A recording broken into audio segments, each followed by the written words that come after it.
Dear students, welcome to science class. Students, in continuation of chapter 5, coal and petroleum. You are already learned about that the coal, different types of the coal. Now we are moving. Our next topic is petroleum.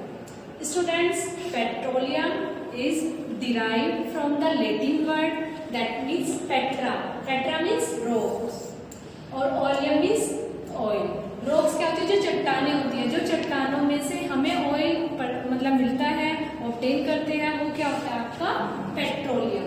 जो petroleum है, petroleum की formation कैसे होती है, petroleum बनता कैसे है? जो पेट्रोलियम होता है आपका, ये बैक्टीरिया डिकम्पोजिशन से, जो बैक्टीरिया होते हैं वो क्या करते हैं, जो आपका मैराइन ऑर्गेनिज्म है, जो समुद्र के अंदर रहने वाले ऑर्गेनिज्म है, उनको कितने ही मिलियंस ऑफ ईयर के बाद उनका डिकम्पोजिशन हो जाता है. धीरे धीरे डिकम्पोजिशन होने के बाद वे अंदर अर्थ क्रस्ट में चले जाते हैं और वहां पे क्या करते हैं, ऑयल की फॉर्मेशन कर देते हैं. जो आपका पेट्रोलियम है, पेट्रोलियम को हम अर्थ क्रस्ट में ऐसे देख सकते हैं कि जो पेट्रोलियम होता है, पेट्रोलियम के साथ वाटर भी प्रेजेंट होता है, सॉल्ट भी प्रेजेंट होता है, नेचुरल गैस भी प्रेजेंट होती है, क्योंकि ये हमें क्रूड ऑयल के फॉर्म में मिलता है. जो ऑयल की फॉर्मेशन हो रही है, इसके चारों तरफ क्या होता है, वाटर प्रेजेंट होता है यहाँ पे भी, और ये क्या करता रहता है, वाटर्स की सरफेस पे फ्लोट करता रहता है. इसके जस्ट ऊपर क्या प्रेजेंट होती है, नेचुरल गैस. जो नेचुरल गैस होती है, इसका प्रेशर ज्यादा हाई होता है. प्रेशर ज्यादा हाई होने की वजह से इसके जस्ट नीचे ही ऑयल प्रेजेंट होता है, और ये किसकी, वाटर की सरफेस पे फ्लोट करते रहते हैं. इसका टेम्परेचर और प्रेशर दोनों हाई होता है क्रस्ट के अंदर, और जो वाटर होता है, वाटर की डेंसिटी ज्यादा है और ये ऑयल की और उनकी डेंसिटी कम होती है. इसीलिए क्या करते हैं, वाटर की सरफेस पे दोनों फ्लोट करते रहते हैं.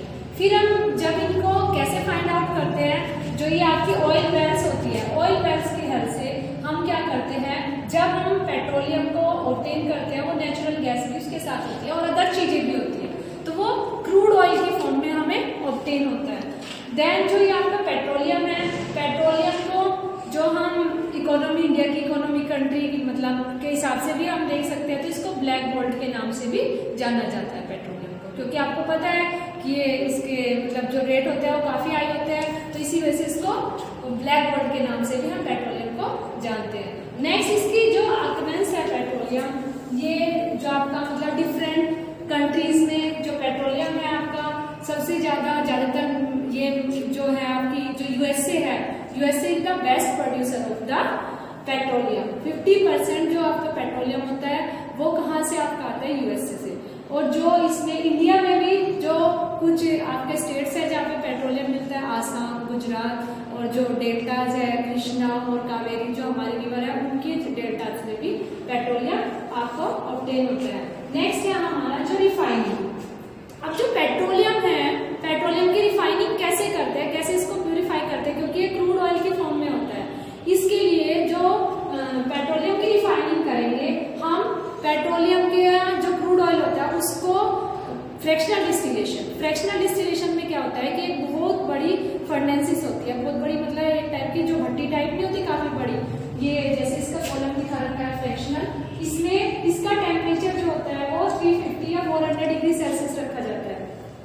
देन इसमें जो टेम्परेचर हाई होने की वजह से जो अलग अलग ये क्रूड ऑयल के फॉर्म में है, तो इसमें डिफरेंट चीजें प्रेजेंट है, कैरोसिन है, डीजल है, ऑयल है, नेफ्था है, पेट्रोलियम है, गैसेस है. तो इसमें फ्रैक्शनल डिस्टिलेशन में हम इनको सेपरेट आउट करते हैं अलग अलग. इसमें टेम्परेचर हाई होने की वजह से ऊपर की तरफ इसका टेम्परेचर कम होता है 25 डिग्री सेल्सियस, और नीचे की तरफ इसका टेम्परेचर हाई होता है. तो जो नीचे होता है पार्टिकल्स फर्स्ट के सॉलिड फॉर्म में, यहाँ पे जिनका बॉइलिंग पॉइंट हाई होता है, जिनका बॉइलिंग पॉइंट हाई होगा वो कहाँ ऑब्टेन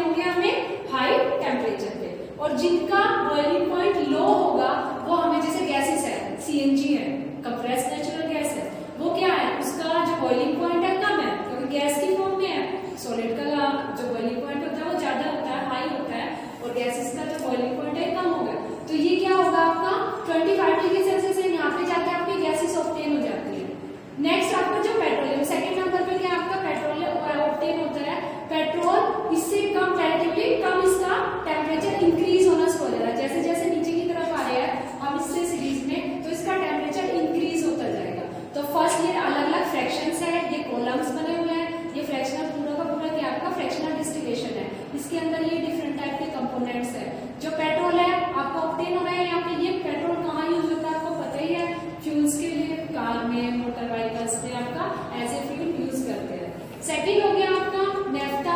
नेफ्था किस लिए यूज है? केमिकल्स, डिफरेंट टाइप के जो पेट्रोकेमिकल्स बनते हैं आपके। केरोसिन, जो केरोसिन ऑयल होता है वो एयरक्राफ्ट में यूज होता है आपका। नेक्स्ट जैसे आपका डीजल है, डीजल का पता ही है, हम डीजल को एज ए फ्यूल हम कार बसेस पे यूज करते हैं। नेक्स्ट फ्यूल आपका पावर स्टेशंस में जो फ्यूल होता है आपका यूज होता है बिटुमिनस। आपको पता ही है इसकी वैरायटी है, कोल की वैरायटी है बिटुमिनस। और ये किसके लिए यूज होता है? आपका जो रोड होती है, मटीरियल्स होता है, उसके लिए हम क्या करते हैं? बिटुमिनस को यूज करते हैं। तो जो ये पूरा फ्रैक्शनल डिस्टिलेशन है, इस फ्रैक्शनल डिस्टिलेशन की हेल्प से हमने क्या किया? पेट्रोल की रिफाइनिंग। अब जो पेट्रोल की रिफाइनिंग की, उसमें जो अनकंडेंस्ड गैस थी वो ऊपर चली गई आपकी। जो इसमें भी नेक्स्ट आपका टॉपिक आता है नेचुरल गैस। नेचुरल गैस मतलब सीएनजी। सीएनजी की full form compressed natural gas. जो सीएनजी है, CNG as a cleaner fuel है। हम ज्यादा मतलब सीएनजी को किस लिए यूज करते हैं? जो व्हीकल्स होते हैं उसमें भी, जिससे वो पोल्यूशन कम करे, पाइपलाइन के थ्रू उसको सप्लाई कर सकते हैं। सेकंड थिंग, उसकी जो क्लोरिफिक वैल्यू होती है वो भी हाई होती है। और दूसरा क्या कि पोल्यूशन कम कॉज करेंगे, जिससे कि हमें प्रॉब्लम ना हो। नेक्स्ट आपका जो पोल्यूशन कॉज होता है combustion of the fuels.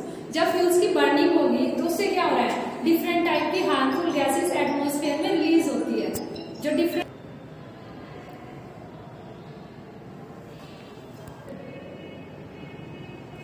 Pollution cause by the combustion. Combustion से जब हम फॉसिल फ्यूल्स को बर्न करते हैं तो क्या कॉज होता है? पोल्यूशन। जो पोल्यूशन है सॉलिड पार्टिकल्स है, सॉलिड पार्टिकल्स के बर्न होने से अनबर्न कार्बन पार्टिकल्स रह जाते हैं, तो एस की फॉर्म में रह जाते हैं, तब पोल्यूशन ज्यादा कॉज होता है।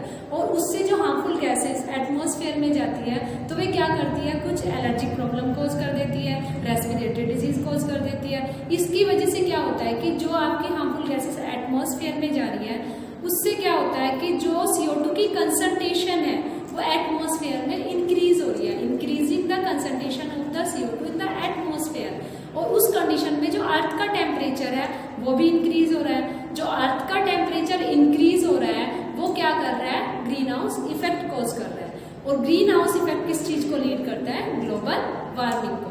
और जो ग्लोबल वार्मिंग है, ग्लोबल वार्मिंग की वजह से क्या हो रहा है? जो ग्लेशियर्स है वो जल्दी मेल्ट हो रहे हैं, अर्थ का टेम्परेचर इंक्रीज हो रहा है। इसी वजह से जो आपकी नेक्स्ट जो एसिड्स है, जो ऑक्साइड्स ऑफ सल्फर है, ऑक्साइड्स ऑफ नाइट्रोजन है, कार्बन डाइऑक्साइड है, ये एटमॉस्फेयर में चले गए। और फिर देन आपकी रेन अकर हुई। जब रेन अकर हो रही है तो उसमें भी वाटर के साथ रिएक्ट कर जाते हैं। और वाटर के साथ रिएक्ट करने पर ये क्या फॉर्मेशन करते हैं? Acid rain. और जो एसिड रेन होती है वो क्या डिस्ट्रक्शन कर देती है? क्रॉप की डिस्ट्रक्शन। जो क्रॉप फील्ड है, मतलब जो फील्ड के अंदर क्रॉप्स होती है उनका डिस्ट्रक्शन कॉज कर देती है। जो हमारी बिल्डिंग्स हैं, जो मोन्यूमेंट्स हैं, उनको डिस्ट्रक्शन कर देती है। जो एक्वेटिक एनिमल्स हैं, एक्वेटिक एनिमल्स को भी अफेक्ट करती है, उनकी लाइफ को डिस्ट्रॉय कर देती है। तो ये क्या हो गया आपके एसिड रेन के हार्मफुल इफेक्ट। जो अब ये पोल्यूशन कॉज हो रहा है, इस पोल्यूशन को हम कैसे कंट्रोल कर सकते हैं? उसकी जगह हम क्या कर सकते हैं? जो हमारे पास नेचुरल रिसोर्सेज है, जैसे आपका सन है, विंड है, एयर है, इन चीजों को हम यूटिलाइज करें। और जो ये कोल और ये पेट्रोलियम है, इन चीजों को हम तभी यूटिलाइज करें जब हमें इनकी जरूरत हो। अदरवाइज हम सिंपल क्या करें? जो हमारे नेचुरल रिसोर्सेज है उनको एज ए हम फ्यूल यूज करें। तो स्टूडेंट्स, इस चैप्टर में मैंने आपको पेट्रोलियम के बारे में बताया कि पेट्रोलियम क्या होता है, कैसे पेट्रोलियम की फॉर्मेशन होती है, कैसे वो कहाँ कहाँ प्रेजेंट है। नेक्स्ट मैंने रिफाइनिंग बताई आपको, नेचुरल गैस फ्रैक्शनल डिस्टिलेशन की हेल्प से मैंने आपको बताया कि कैसे हम रिफाइनिंग करते हैं पेट्रोलियम की।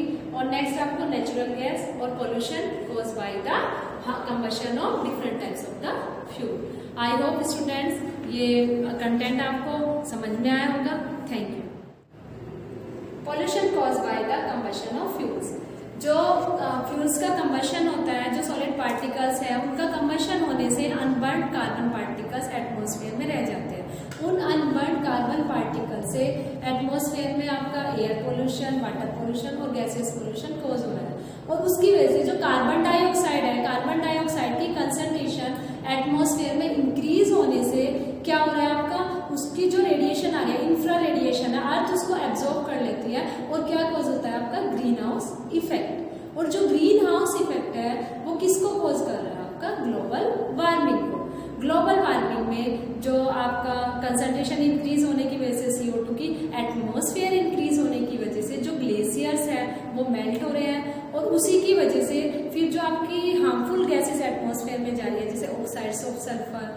ऑक्साइड्स ऑफ नाइट्रोजन और कार्बन डाइऑक्साइड, ये क्या कॉज कर रही है? Acid rain. जब रेन अगर होती है, जब वाटर आ रहा है तो वाटर के साथ क्या होगा? Oxides of sulphur, oxides of nitrogen, ये रिएक्ट कर जाते हैं और एसिड्स की फॉर्मेशन कर लेते हैं, उसको हम बोलते हैं एसिड रेन।